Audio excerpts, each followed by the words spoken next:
The art of meditation is a way of getting into touch with reality. And the reason for it is that most civilized people are out of touch with reality because they confuse the world as it is with the world as they think about it and talk about it and describe it. For on the one hand, there is the real world, and on the other, a whole system of symbols about that world which we have in our minds. These are very, very useful symbols. All civilization depends on them. But like all good things, they have their disadvantages. And the principal disadvantage of symbols is that we confuse them with reality, just as we confuse money with actual wealth, and our names about ourselves, our ideas of ourselves, our images of ourselves with ourselves. Now, of course, reality, from a philosopher's point of view, is a dangerous word. A philosopher will ask me, what do I mean by reality? Am I talking about the physical world of nature? Or am I talking about a spiritual world? Or what? And to that I have a very simple answer. When we talk about the material world, that is actually a philosophical concept. So in the same way, if I say that reality is spiritual, that's also a philosophical concept. And reality itself is not a concept. Reality is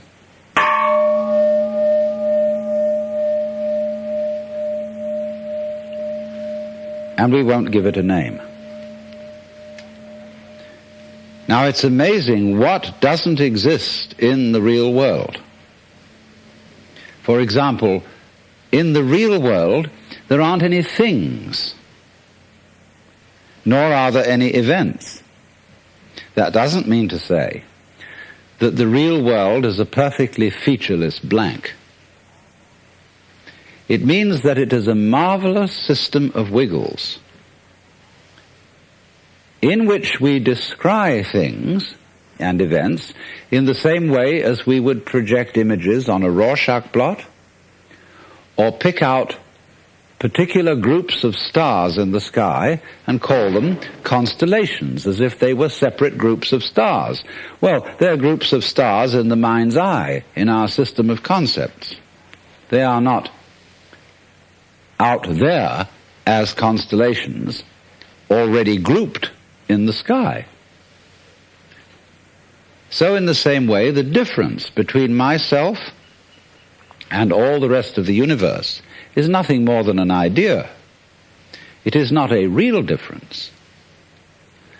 And meditation is the way in which we come to feel our basic inseparability from the whole universe. And what that requires is that we shut up. That is to say, that we become interiorly silent and cease from the interminable chatter that goes on inside our skulls. Because you see, most of us think compulsively all the time. That is to say, we talk to ourselves. And I remember when I was a boy, we had a common saying, talking to yourself is the first sign of madness. Now, obviously, if I talk all the time, I don't hear what anyone else has to say. And so in exactly the same way, if I think all the time, that is to say, if I talk to myself all the time, I don't have anything to think about except thoughts. And therefore I'm living entirely in the world of symbols, and I'm never in relationship with reality. All right, now that's the first basic reason for meditation. But there is another sense, and this is going to be a little bit more difficult to understand, why we could say that meditation doesn't have a reason. or doesn't have a purpose. And in this respect, it's unlike almost all other things that we do, except perhaps making music and dancing. Because when we make music, we don't do it in order to reach a certain point, such as the end of the composition. If that were the purpose of music, to get to the end of the piece, then obviously the fastest players would be the best. And so likewise, when we are dancing, we are not aiming to arrive at a particular place on the floor, as we would be if we were taking a journey. When we dance, the journey itself is the point. When we play music, the playing itself is the point. And exactly the same thing is true in meditation. Meditation is the discovery that the point of life is always arrived at in the immediate moment. And therefore, if you meditate for an ulterior motive, that is to say, to improve your mind, to improve your character, to be more efficient in life, you've got your eye on the future and you are not meditating. Because the future is a concept. It doesn't exist. As the proverb says, tomorrow never comes. There is no such thing as tomorrow. There never will be, because time is always now. And that's one of the things we discover when we stop talking to ourselves and stop thinking. We find there is only a present, only an eternal now. So, it's funny then, isn't it, that one meditates for no reason at all, except we could say for the enjoyment of it. And here I would interpose the essential principle that meditation is supposed to be fun. It's not something you do as a grim duty. The trouble with religion as we know it is that it is so mixed up with grim duties. We do it because it's good for you. It's a kind of self-punishment. Well, meditation, when correctly done, has nothing to do with all that. It's a kind of digging the present. It's a kind of grooving with the eternal now. And brings us into a state of peace where we can understand that the point of life, the place where it's at, is simply here and now. Well, now, in the art of meditation, there are various props, supports. One thing that we are going to use as a means of stilling chatter in the mind is pure sound. And for that reason, it's useful to have a gong. This is a Japanese Buddhist gong made of bronze and shaped like a bowl. If you don't have one of these, you can get the rounded end of an oxygen tank. Have a machinist saw it off roughly into the shape of a bowl and use that. Or you can use your own voice, chanting. Another prop in meditation is the use of incense.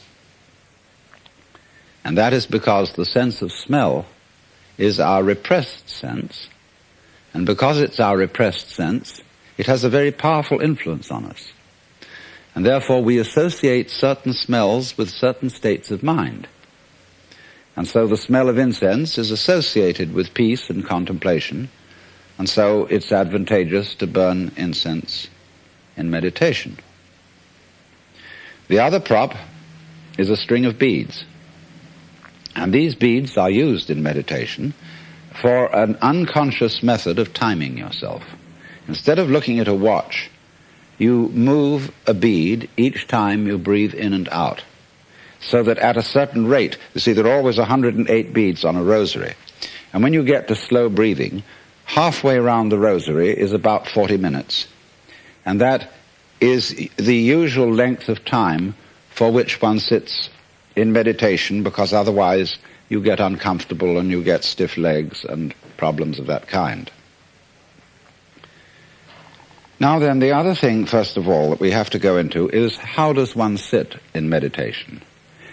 You can sit any way you want. You can sit in a chair, or you can sit like I'm sitting, which is the Japanese way of sitting, or you can sit in the lotus posture, which is more difficult, which is cross-legged, with the feet on the thighs, soles upwards.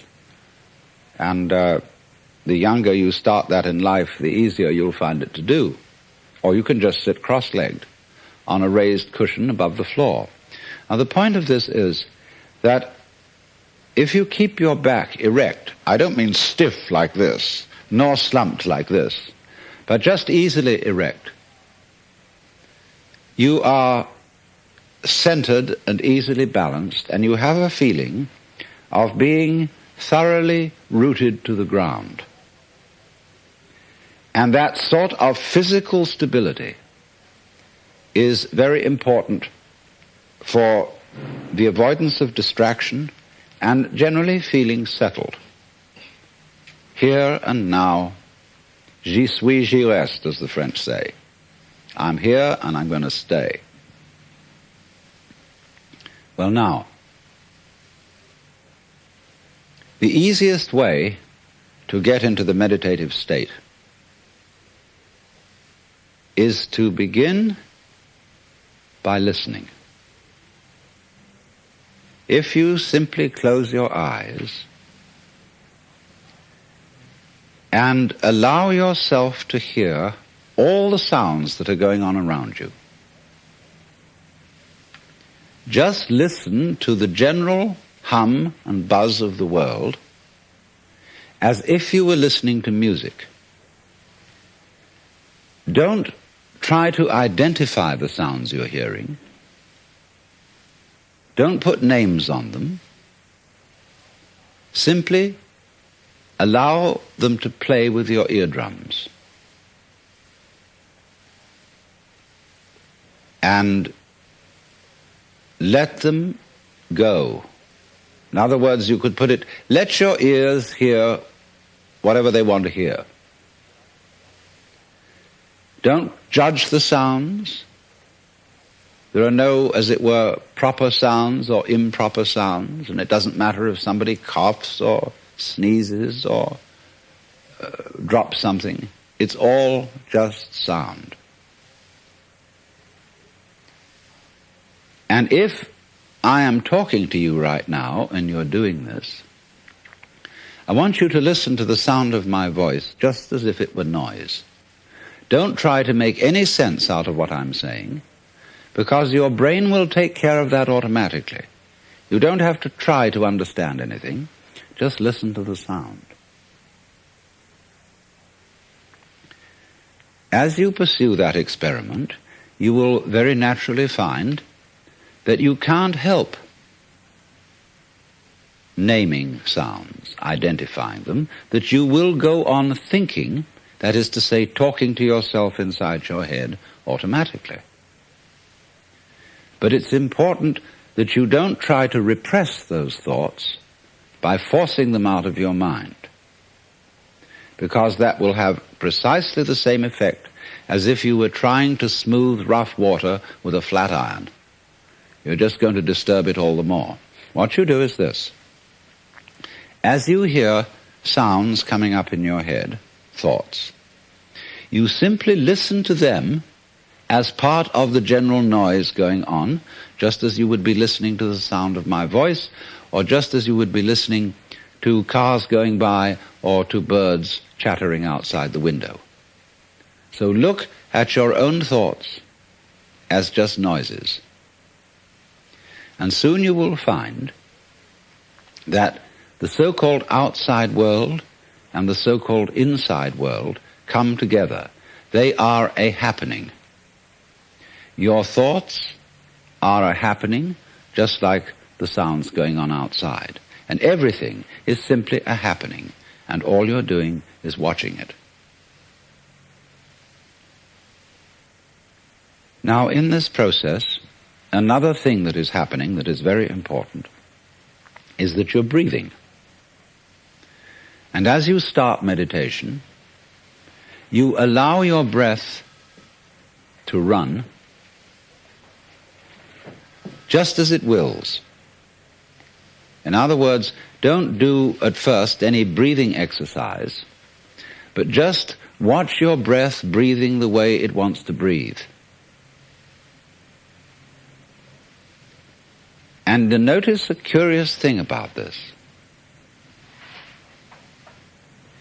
You say in the ordinary way, I breathe, because you feel that breathing is something that you are doing voluntarily, just in the same way as you might be walking or talking.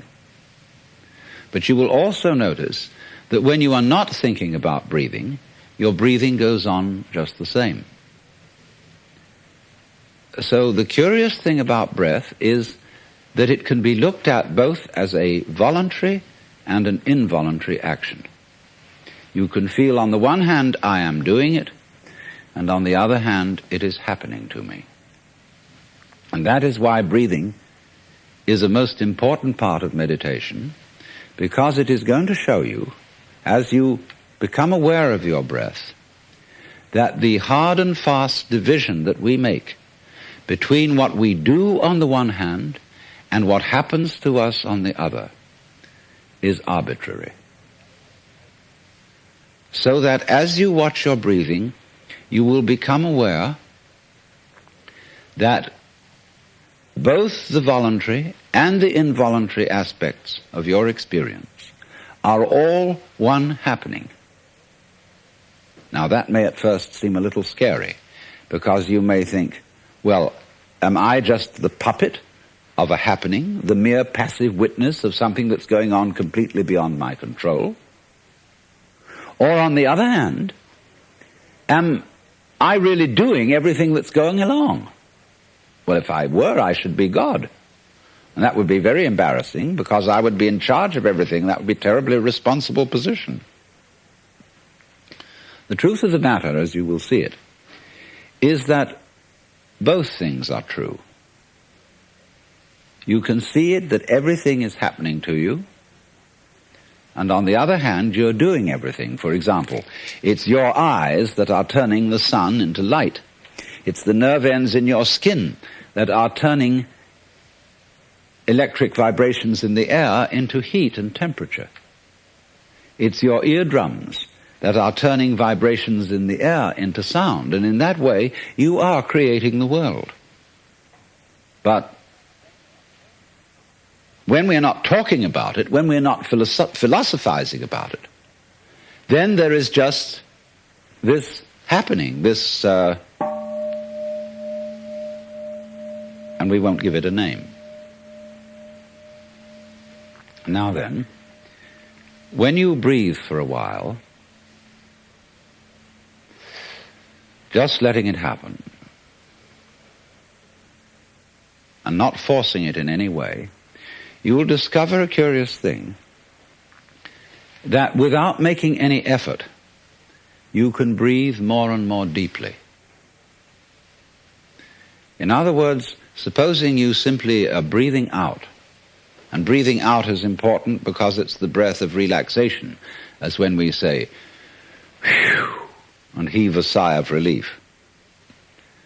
So when you are breathing out, you get the sensation that your breath is falling out.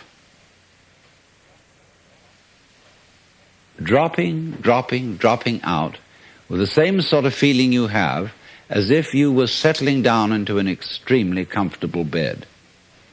And you just get as heavy as possible and let yourself go. And you let your breath go out in just that way.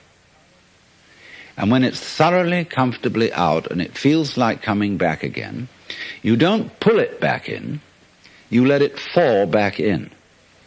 Letting your lungs expand, expand, expand, until they feel very comfortably full. And you wait a moment and let it stay there, and then once again you let it fall out. And so in this way, you will discover that your breath gets quite naturally easier and easier, and slower, and more powerful. So that with these various aids, listening to sound, listening to your own interior feelings and thoughts, just as if they were something going on, not something you're doing, but just happenings, and watching your breath as a happening that is neither voluntary nor involuntary. You are simply aware of these basic sensations. Then you begin to be in the state of meditation. But don't hurry anything. Don't worry about the future. Don't worry about what progress you're making. Just be entirely content to be aware of what is. Don't be terribly selective, particular, say, I should think of this and not of that. Just watch whatever is happening. Now then, to make this somewhat easier, to have the mind free from discursive verbal thinking, sound or chanted sound is extremely useful. If you, for example, simply listen to the gong,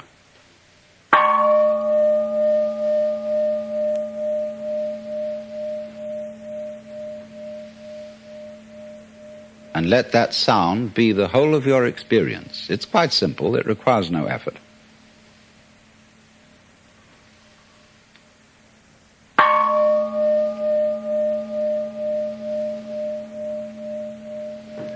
And then along with that, especially if you don't have a gong, we can use what are called in the Sanskrit language mantra.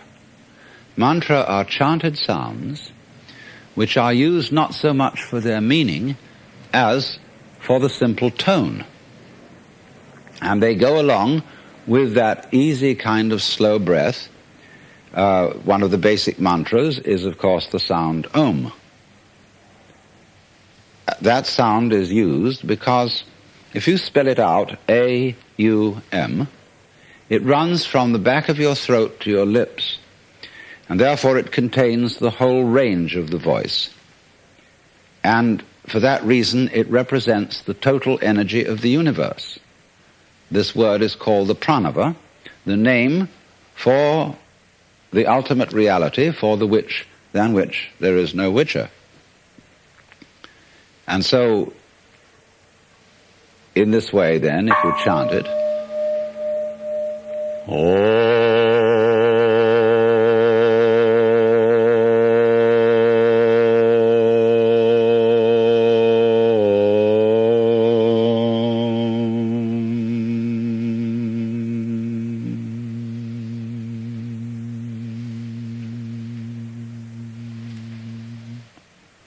and it's varied like this.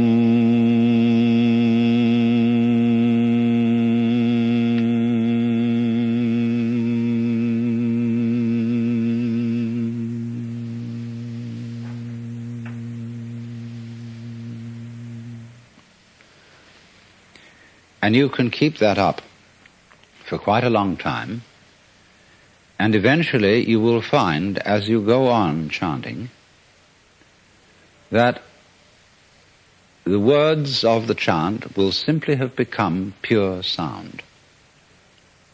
And you won't be thinking about it. You won't have any images about the sound going on in your mind. You will simply become completely absorbed in sound, and therefore you will find yourself living in an eternal now in which there is no past and there is no future and there is no thing called difference between what you are as knower and what you are as the known, between yourself and the world of nature outside you. It all becomes one doing, one happening. Now, in addition to those slow-moving chants, you may find it, according to your temperament, easier to do a fast-moving one. These have a sort of rhythm to them that is absorbing. Say, a chant that many of you have heard that goes, Hare Krishna, Krishna Krishna, Hare Hare, Hare Krishna, Krishna Krishna, Hare Hare, Hare Rama, Rama Rama, Hare Hare, Hare Krishna, Krishna Krishna, Hare Hare, Hare Rama, Rama Rama, Hare Hare. And it doesn't matter what it means. Actually, Krishna and Rama are the names of Hindu divinities. But that's not the point. The point is just to get with that thing that is running. Hare Krishna, Krishna Krishna, Hare Hare, and so on. And if you're a Christian or a Jew and you feel more inclined to use a meditation word that is more congenial to you, you can use, say, Alleluia,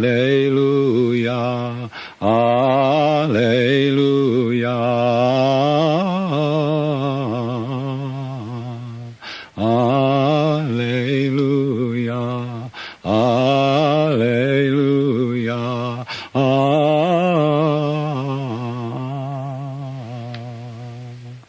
Or if you're a Mohammedan, you can use the Allah, the name of God. They have a way of doing it, which gets very exciting. Goes, Allah, Allah, Allah, Allah, Allah, Allah, Allah, Allah, Allah, Allah, Allah, Allah, Allah, Allah,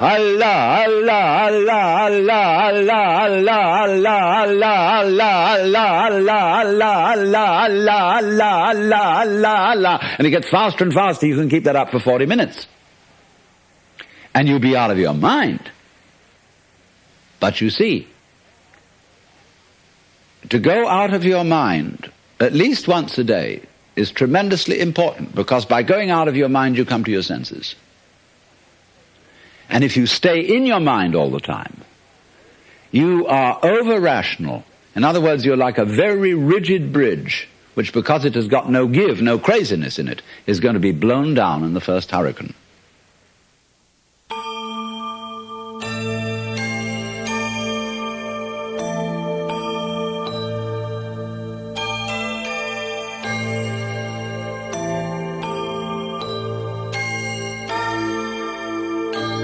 See, when we try to control the mind, a lot of yoga teachers try to get you to control your own mind, mainly to prove to you that you can't do it. There's nothing, a fool who persists in his folly will become wise. So what they do is they speed up the folly. And so you get concentrating. And you can have a certain amount of superficial and initial success by a process commonly called self-hypnosis. And you can think you're making progress. And a good teacher will let you go along that way for a while until he really throws you with one. Why are you concentrating? See, Buddhism works this way. Buddha said, if you suffer because you desire, and your desires are either unattainable or always being disappointed or something. So cut out desire. So those disciples went away and they stamped on desire, jumped on desire, cut the throat of desire, and threw out desire. But then they came back and Buddha said, but you are still desiring not to desire. They wondered how to get rid of that. But you see, it works like this. All spiritual discipline works this way. I'll show you. It's done in the form of a child's game. There's the church and there's the steeple. Open the door and there are the people. And here's the parson going upstairs, And there he is saying his prayers. Catch him. Catch him. Catch him. Catch him. Catch him. You never can. Because the would-be catchee is the catcher.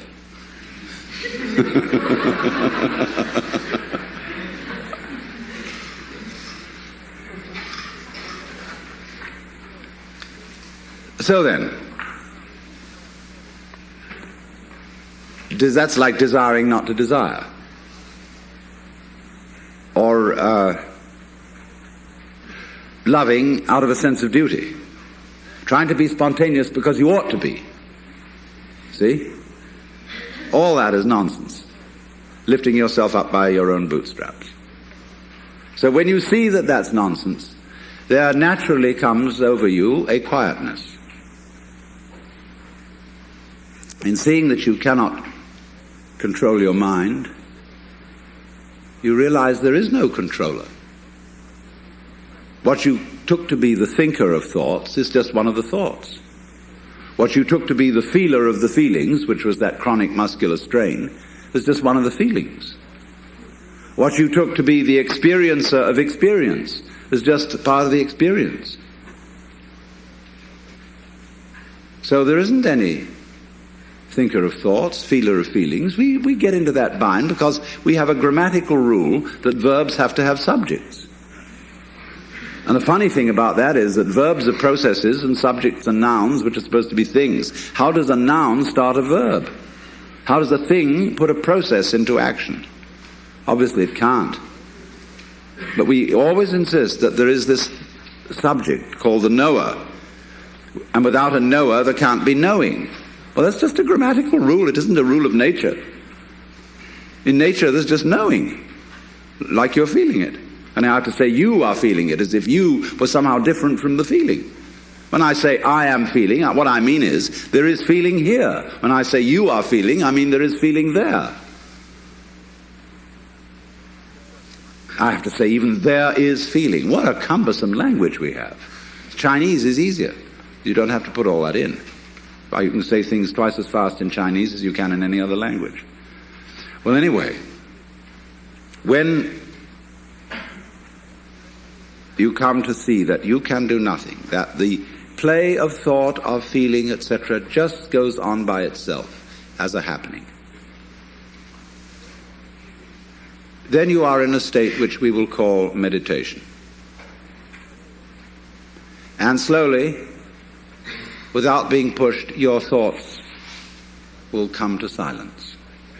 That is to say, all the verbal, symbolic chatter going on in the skull. Don't try and get rid of it, because that will again produce the illusion that there's a controller. Just, it goes on, it goes on, it goes on, and finally it gets tired of itself and bored and stops. And so then there's a silence. And this is a deeper level of meditation.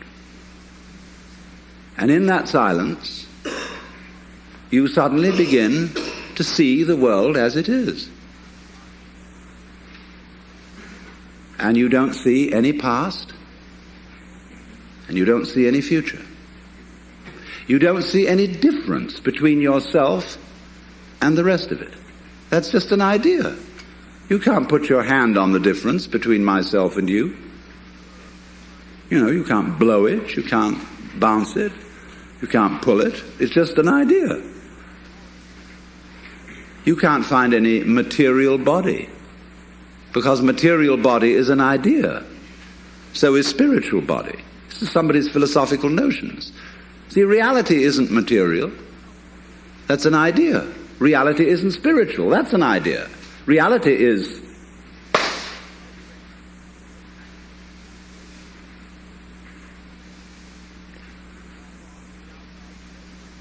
so we find, if I've got to put it back into words, that we live in an eternal now. You've got all the time in the world, because you've got all the time there is, which is now. And you are this universe. And you feel this strange feeling when ideas don't define the differences. You feel that other people's doings are your doings. And that makes it very difficult to blame other people. If you're not sophisticated theologically, you may, of course, run screaming in the streets and say that you're God. In a way, that's what happened to Jesus, because he wasn't sophisticated theologically. He only had Old Testament biblical theology behind him. If he'd had Hindu theology, he could have put it more subtly. But it was only that rather primitive theology of the Old Testament. And that was the conception of God as a monarchical boss. Thanks. And you can't go around and say, I'm the boss's son.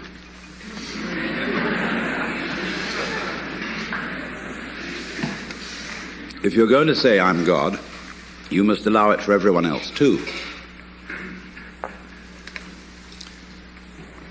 But this was a heretical idea from the point of view of Hebrew theology.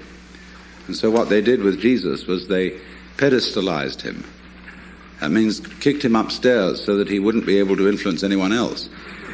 And only you may be God. And that stopped the gospel cold right at the beginning. It couldn't spread. Well, anyway, this is therefore to say that the transformation of human consciousness through meditation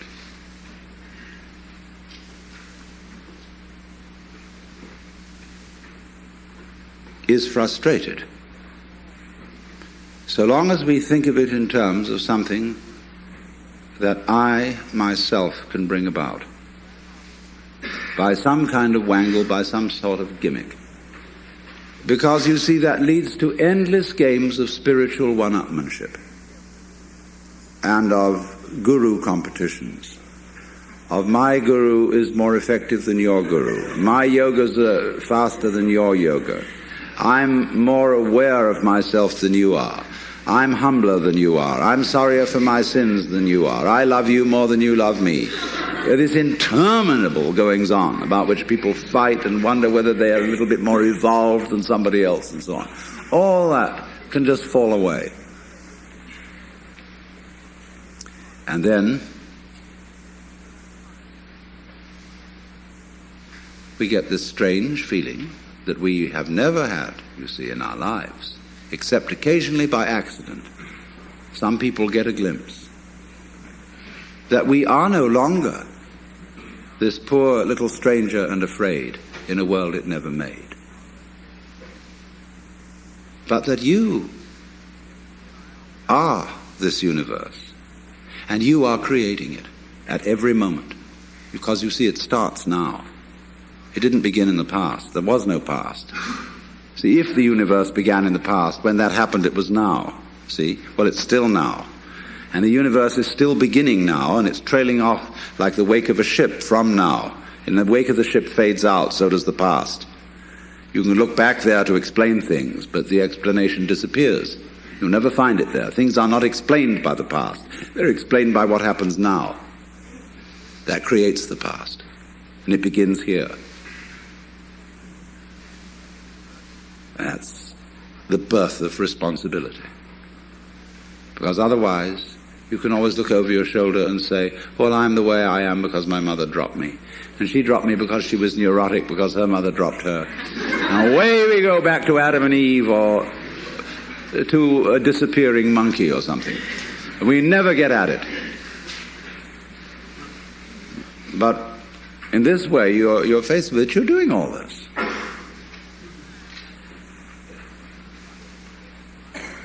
And that's an extraordinary shock.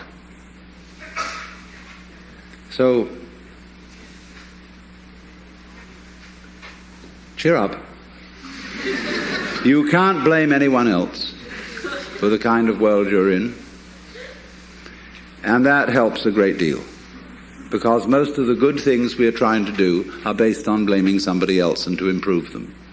Kindly let me help you or you'll drown, said the monkey, putting the fish safely up a tree. If therefore we would stop blaming others, it would be very difficult to go about a war with a straight face. And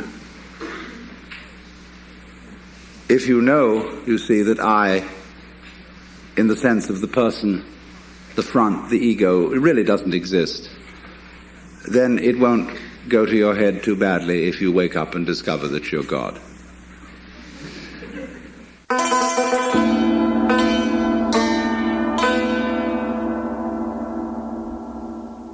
I'm not really a musician, but it just so happens that I have in front of me a fabulous instrument which the Japanese call koto. I suppose it would be best described as a table harp. A long instrument, stringed with bridges, horizontal harp.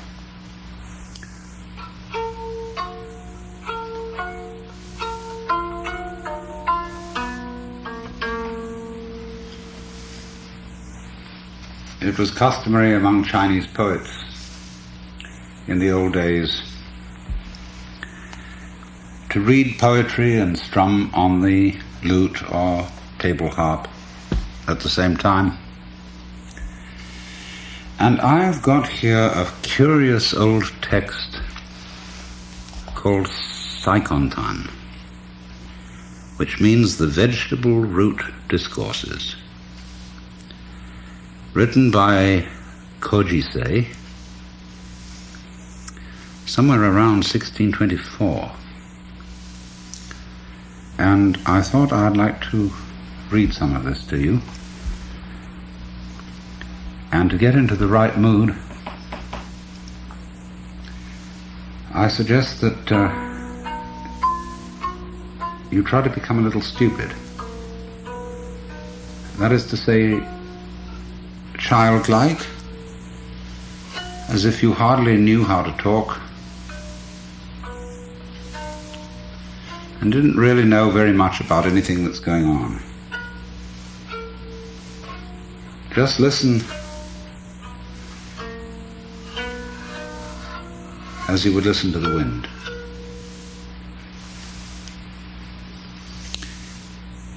If the mind is clear, a dark room has its blue sky. If the mind is somber, broad daylight gives birth to demons and evil spirits.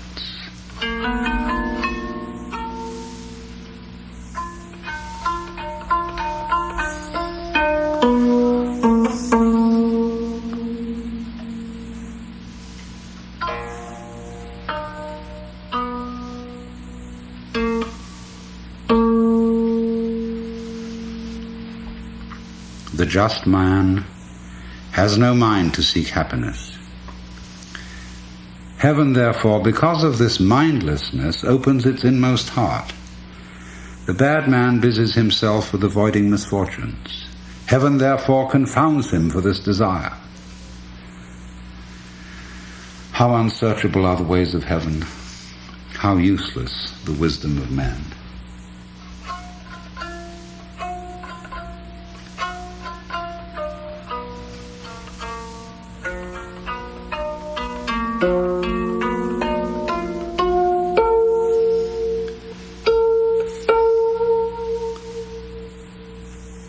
The Tao is common property.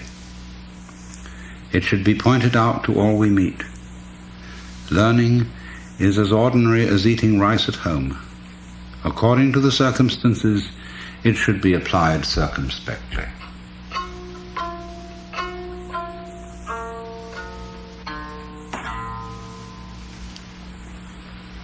The ancients left rice for mice and did not light lamps out of pity for moths. These thoughts of theirs are the operation point of humanity in life. Lacking this, a man is a mere earthman, a wooden body.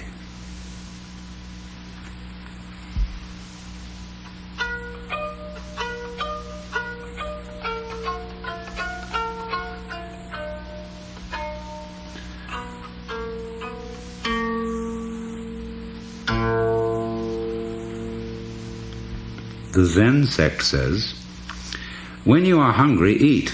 When you are weary, sleep. Poetry aims at the description in common language of beautiful scenery.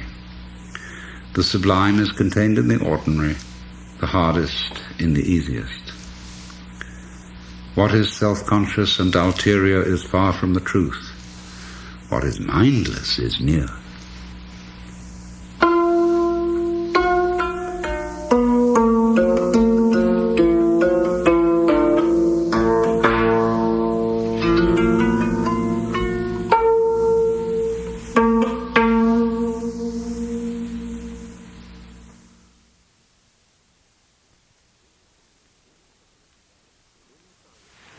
Will you try an experiment with me?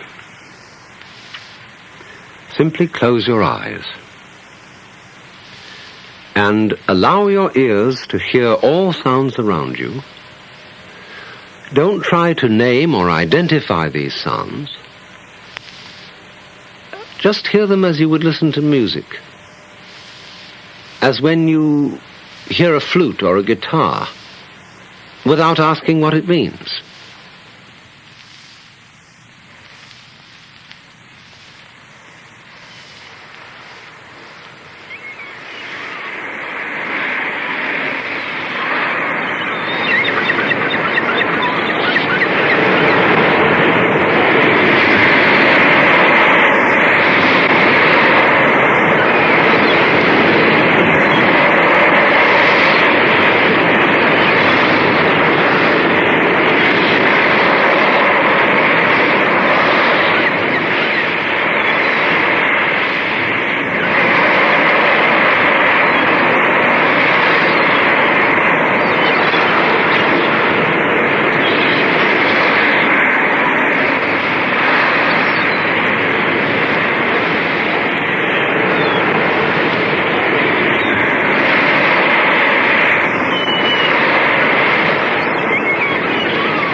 And as and when I talk, just hear the sound of my voice.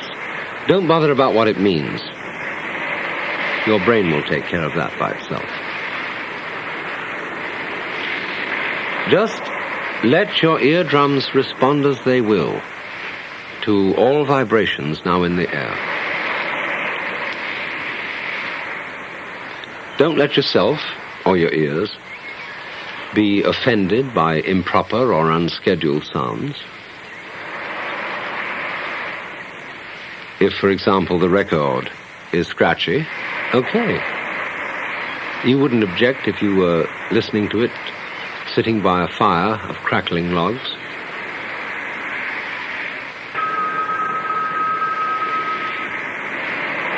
Let 'em ring. It's just a noise.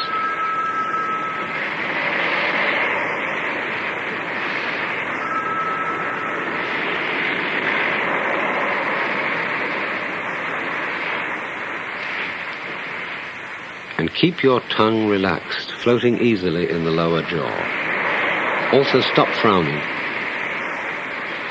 Allow the space between your eyes to feel easy and open. And just let the vibrations in the air play with your ears.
You must understand that in meditation we are concerned only with what is, with reality, nothing else.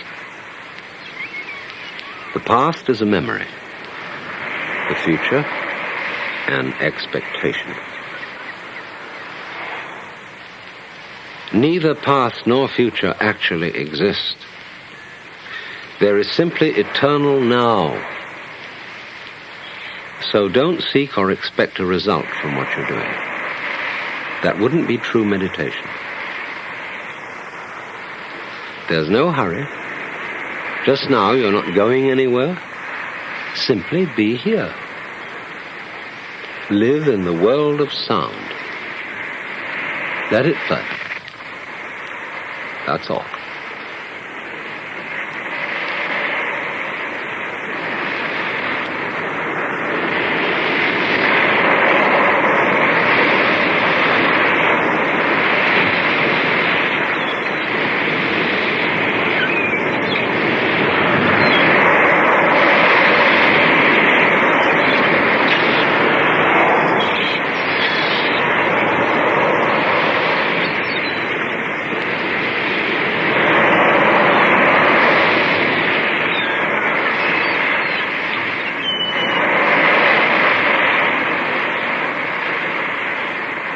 In the world of pure sound, can you actually hear anyone who is listening?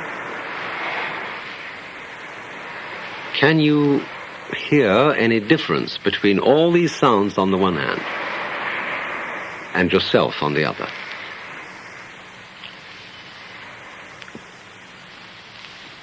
Naturally, we use techniques and gimmicks to help the thinking mind to become silent, and one of them is the gong. It is a sound at once pleasing and compelling. It absorbs attention. But watch what happens when it fades out.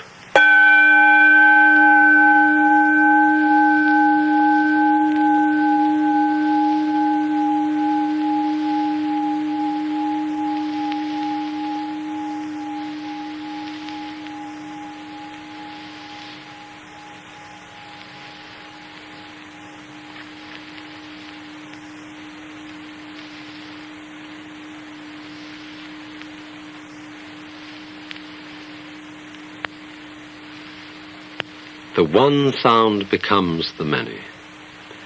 The single tone is transformed easily and gently into all other noises. And that's how the universe comes into being, out of the one energy underlying all events. So if you don't have a gong, you can use your own voice by chanting what Hindus and Buddhists call a mantram. That is, a syllable or phrase sung for its sound rather than its meaning. Chief of these is the syllable Om, or Aum, called the pranava, or the sound of God, because it involves the whole range of the voice from the back of the throat to the lips. Take the tone from the gong and hum it with me.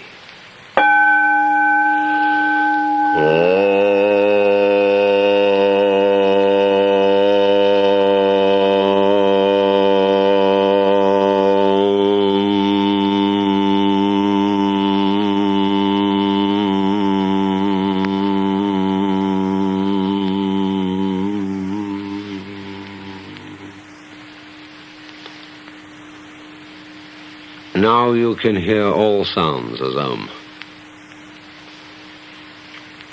They're all at some point in the total range of sound, from the back of the throat to the lips, making a spectrum of sound as all colors are originally one white light.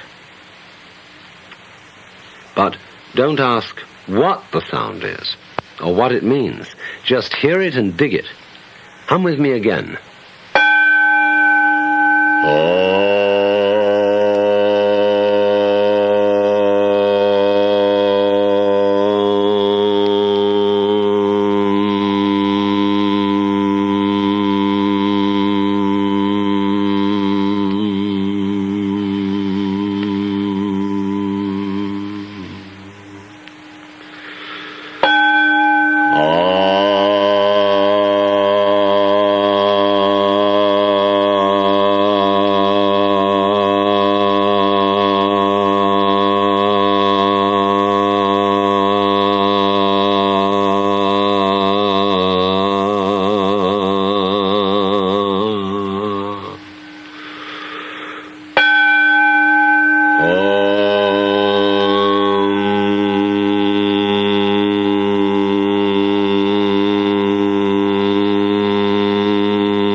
Let me explain again what we are doing.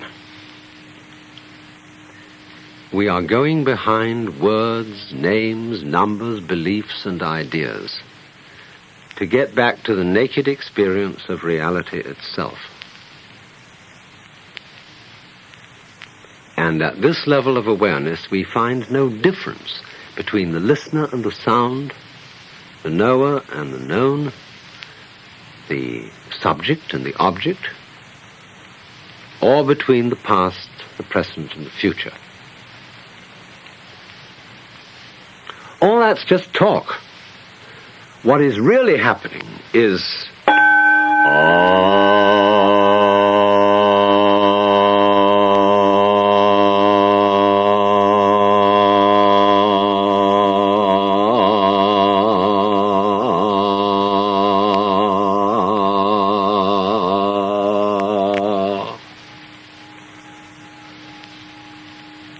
and you may wonder how I can keep the sound going for so long a time. It depends on regulation of the breath, which is basic to the art of meditation, and I'm going to show you how to do this and why. To begin with, just as you've been letting vibrations in the air play with your ears, let your lungs breathe as they will. Don't as yet attempt any breathing exercise. Don't force anything. Simply allow breathing.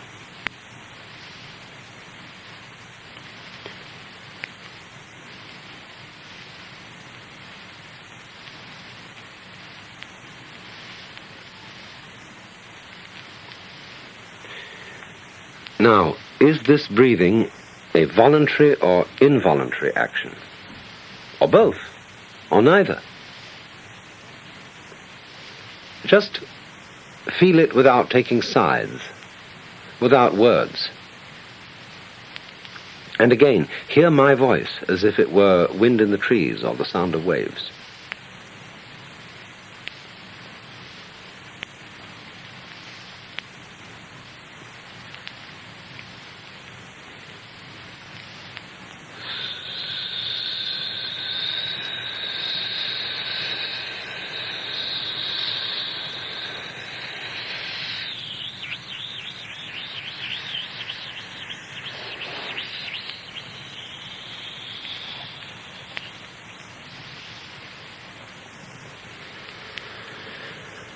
Most of us are short of breath. We never really empty our lungs. But to make a long, complete out-breath, you mustn't force it. Imagine there's a large ball of lead inside your neck, and allow it to fall slowly through your body to the floor, pushing and easing the breath out as it drops. Ease the breath out just as you settle and sink down comfortably into a bed. And when the ball reaches the floor, let it drop away as if to the center of the earth.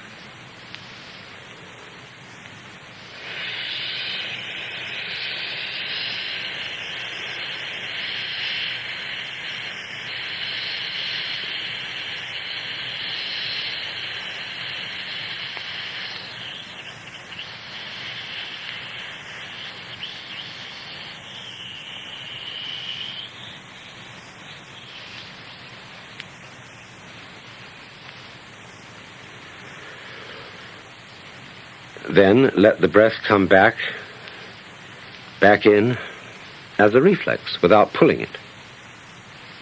And then imagine another ball of lead in the neck. And again, let it fall out, long and easy.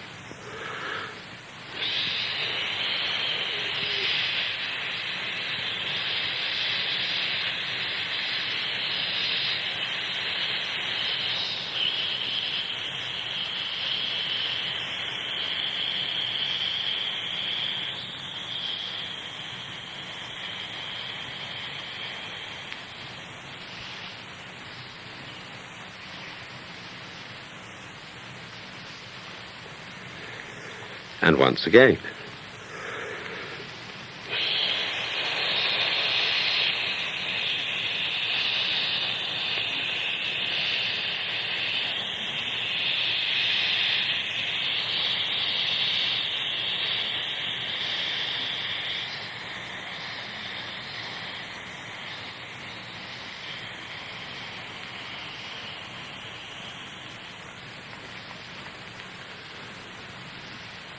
Now, do you see what's happening?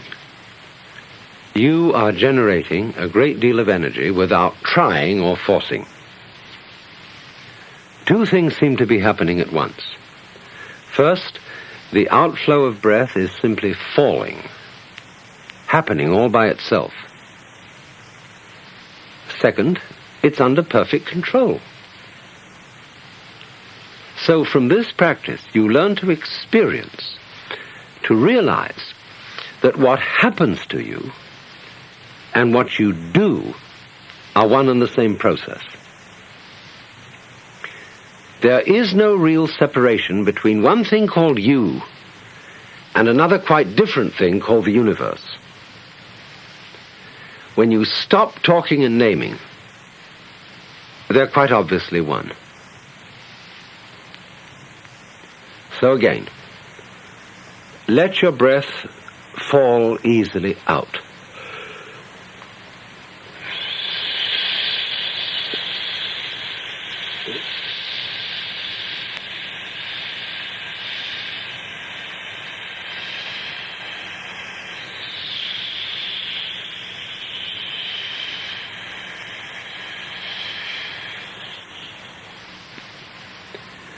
All the way. Let it come back on its own,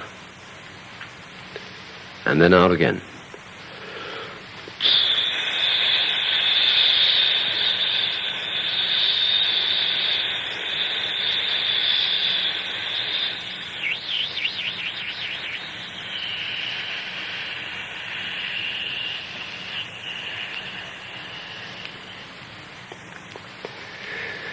And now let's put the sound ah on the next outflow.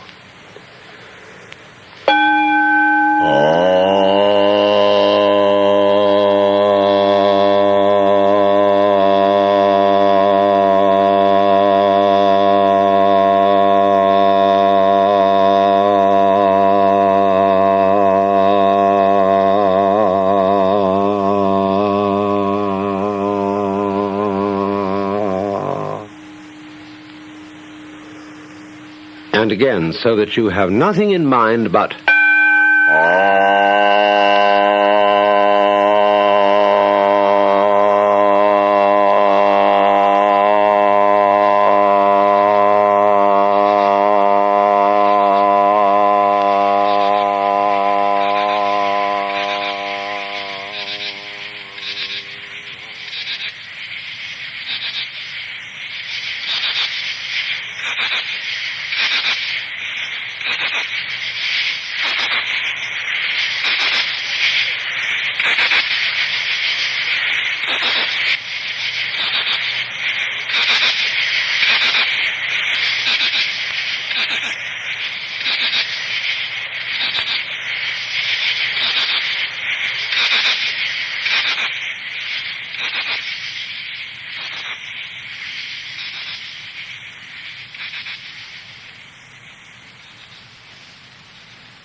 And Hindus use this melodious and now familiar chant. Hare Krishna, Krishna Krishna, Hare Hare, Hare Rama, Rama Rama, Hare Hare, Hare Krishna, Krishna Krishna, Hare Hare, Hare Rama, Rama Rama, Hare Hare, Hare Krishna, Krishna Krishna, Hare Hare, Hare Rama,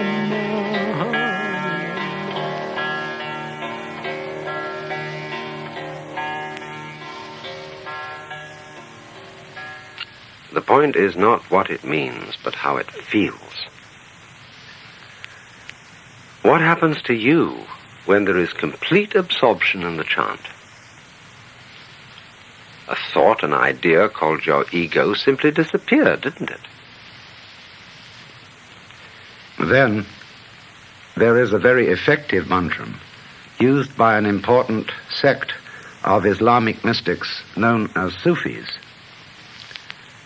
Like all these different mantras, they will be kept up for quite long periods, say 15 to 20 minutes or more. So what I'm giving you are only samples. You can easily do this one with me. It goes like this. Allah, Allah, Allah, Allah, Allah, Allah, Allah, Allah, Allah, Allah, Allah, Allah, Allah, Allah,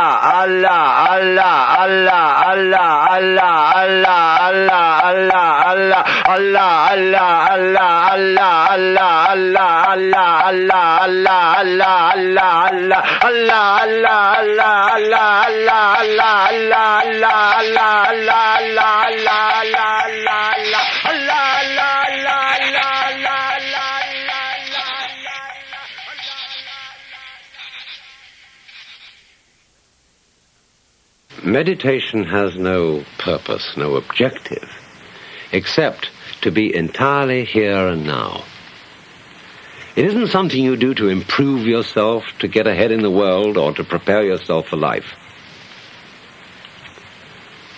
For the division of time into past, present, and future is a trick of words and numbers.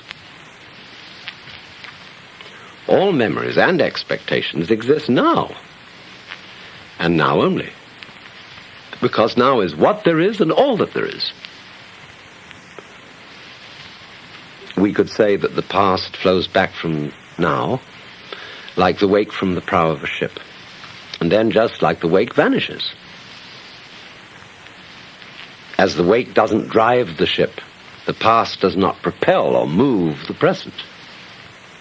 Unless you, here and now, want to insist that it does, and so give yourself a perpetual alibi for every kind of irresponsibility. But I'm not preaching. That would be a diversion from our feeling centered in this eternal here and now, from feeling it directly as the reality. Again then, just let all sounds going on play upon your eardrums, without trying to name, identify, or locate them.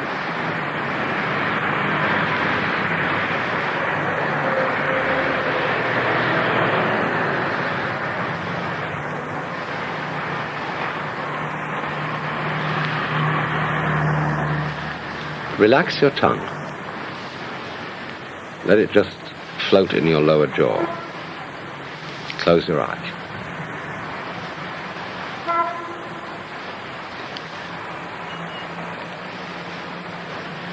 If you're still thinking in words or calculating about this, that, and the other, which you're supposed to be doing, don't try to stop it. Just let your mind do whatever it likes, and hear its chatter as if you were listening to rippling water.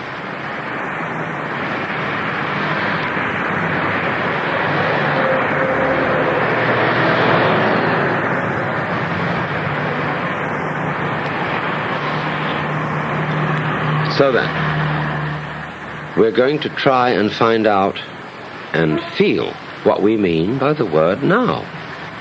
Not the idea, but the actual sensation.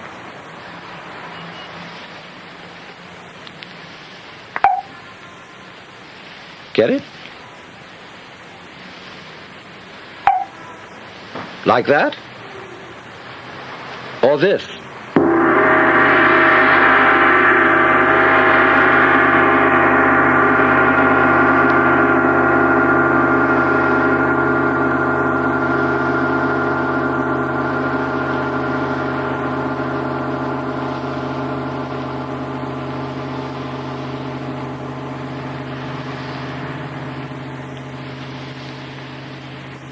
Are these two different kinds of now?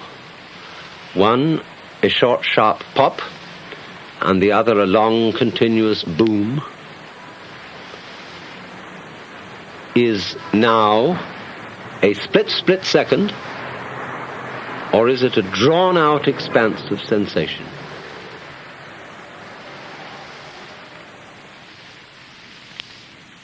Try this. Just stand up for a moment. And take 3 steps forward. 1, 2, 3, and stop. Where at this moment is the first step you took?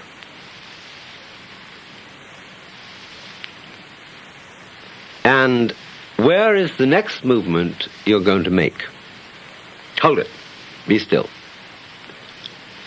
Next movement hasn't happened. Past movements aren't here. Where are you? When are you? What is the position of the universe? When is it? Where is it?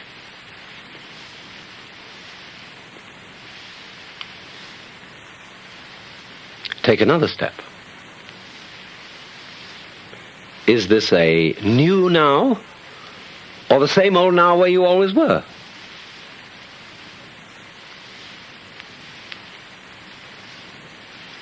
The next step is not with your feet, but with your imagination. Recall the first step that you just made. Now, when are you? Back then or still here? Don't think a word, just feel.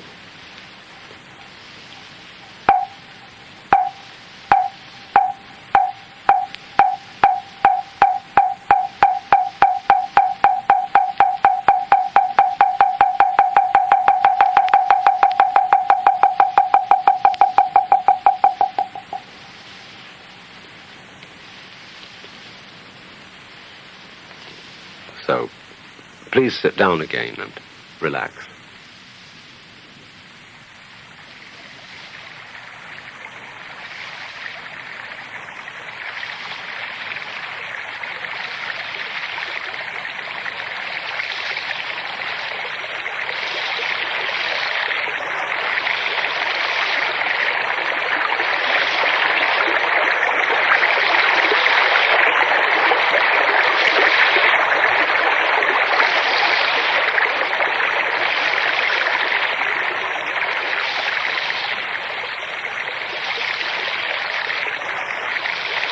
For meditation, it's best to sit on the floor, in lotus posture, or just cross-legged, or kneeling on a cushion and sitting back on your heels.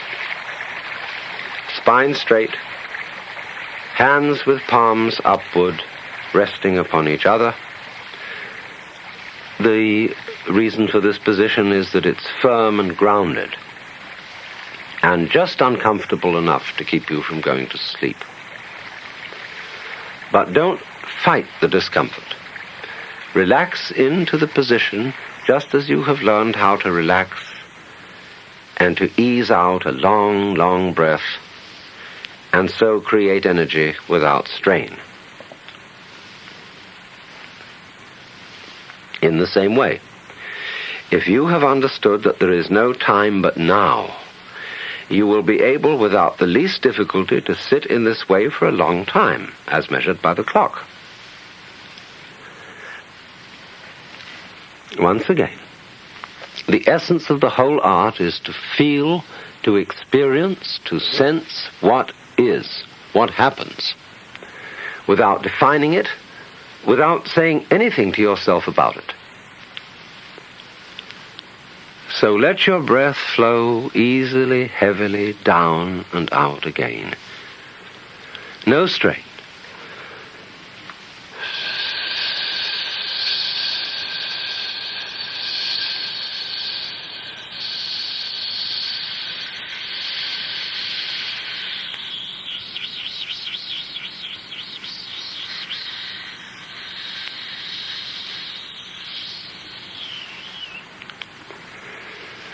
And after it has come back in, once more.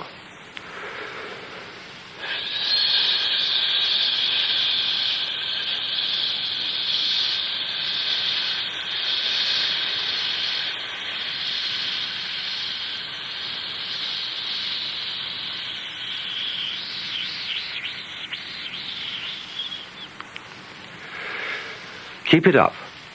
We are going to play it along with the sound mu, a Chinese-Japanese word which means that which isn't a thing, a think, a thought, an idea, but reality itself. The very sound.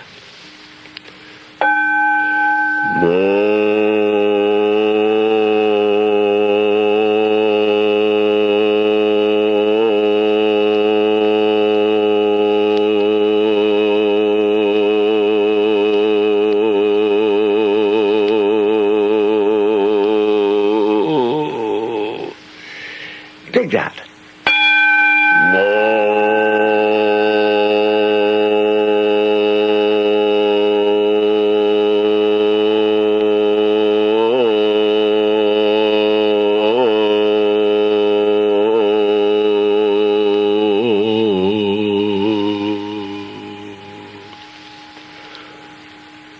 What is moo?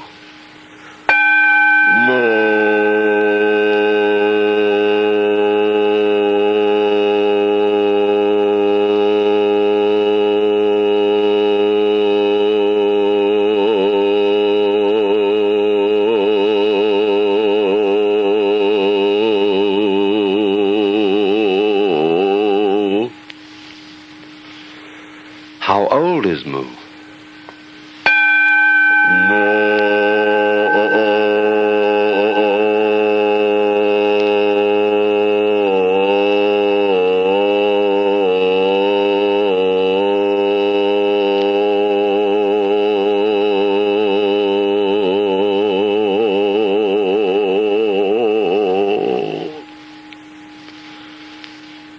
What do you mean by moo?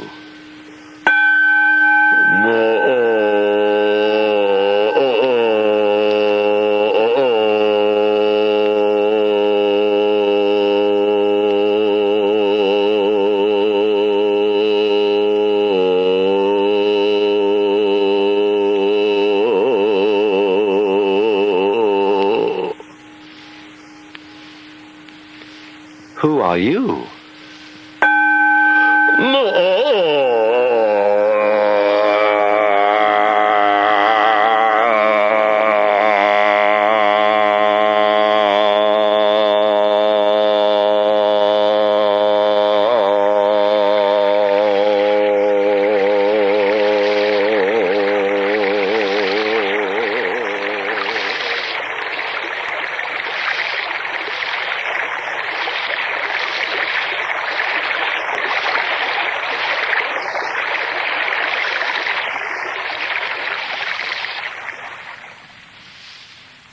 Well then, who are you? What is you? What is I? Some people say it's this body, others the mind, the ego or the soul. But all those, body included, are names and notions. Can we experience the self directly, like a sound, a flame, or any other object? Put your hands on that mysteriously invisible thing known as your head. Keep your eyes open, easily, blinking occasionally without staring. Let's assume that all ordinary ideas of what myself is are either so wrong or so doubtful that we must investigate the matter directly. But to do that, you must first get the sensation, the feeling of yourself without forming any idea. Regard words in the head as mere noise. Relax your tongue and let it float easily in your lower jaw. Just stop, look, and listen.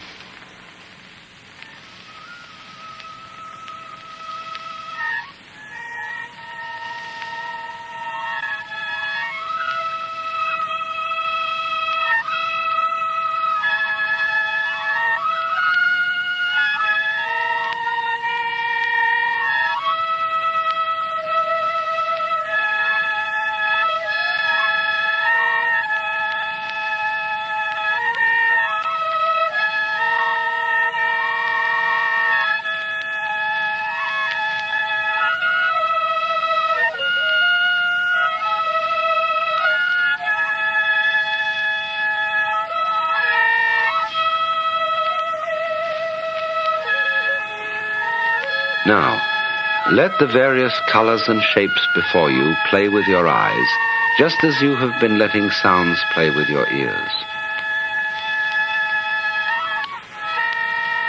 Where are they? Out in front of your face? Or inside your brain? In the optical nervous system? Is your head in the world? Or is the world in your head? Or both?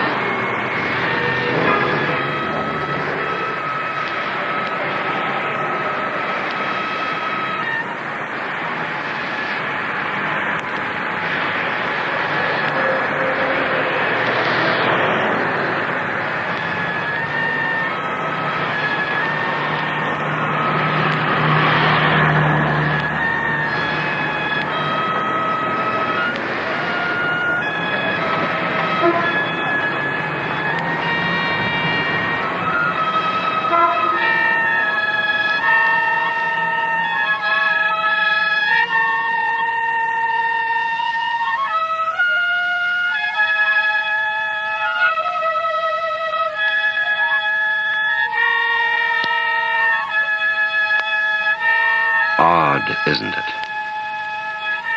Either you were everything you felt, or you just didn't feel yourself the feeler at all, just as you didn't see your eyes. All or nothing. As is said in an ancient Chinese text called The Secret of the Golden Flower, between the all and the void is only a difference of name. Now, put your hands back on your lap, palms upward, one upon the other.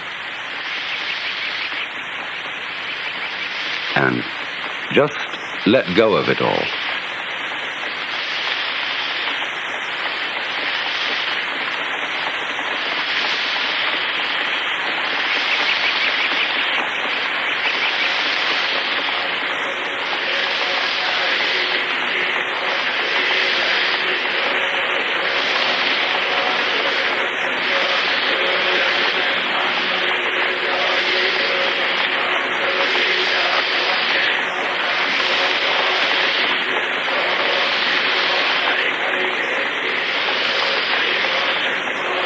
Let your ears hear whatever they like. Let the nerve ends in your skin feel whatever they like. Let your eyes see whatever they like.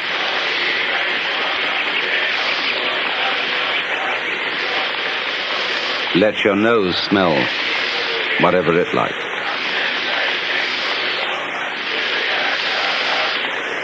Let your mind think whatever it likes.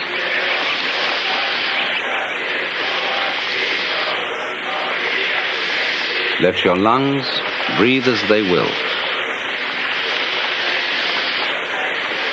And let things happen as they are happening.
Are these all different senses?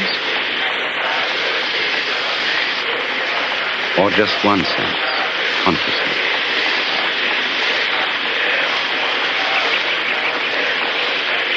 Listen to my voice as you listen to the sound of the rain.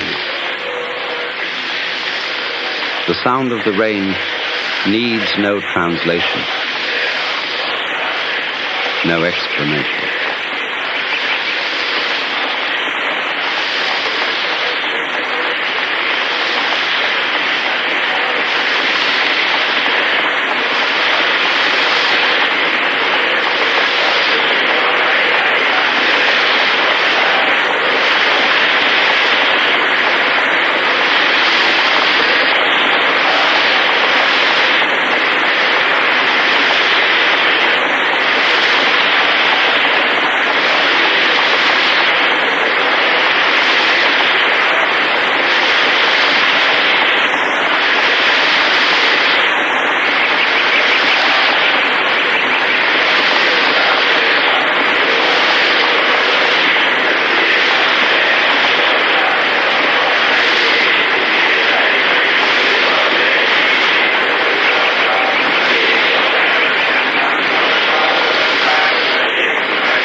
So, now I want to show you another form of meditation, which I heard about from a Zen Buddhist master, who said it was one of the very best ways.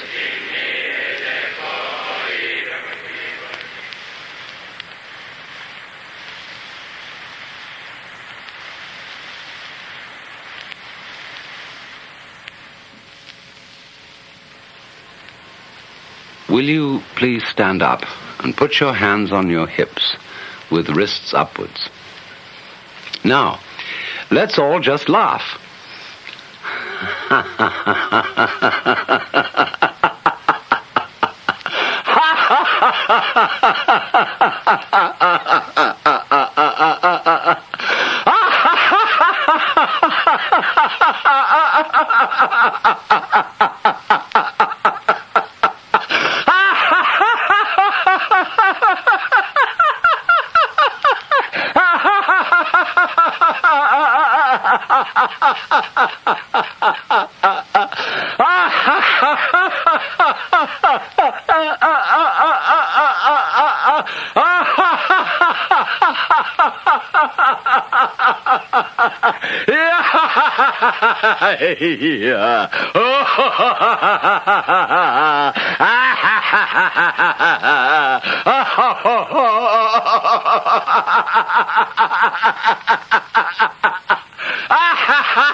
And now sit down again. This Zen master told me that you should do that first thing in the morning when you get up. And it's even better than sitting for a long time and getting your legs stiff. Now, how do you feel?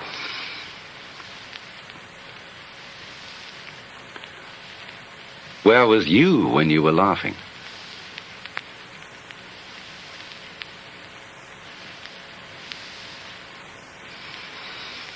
What is you now?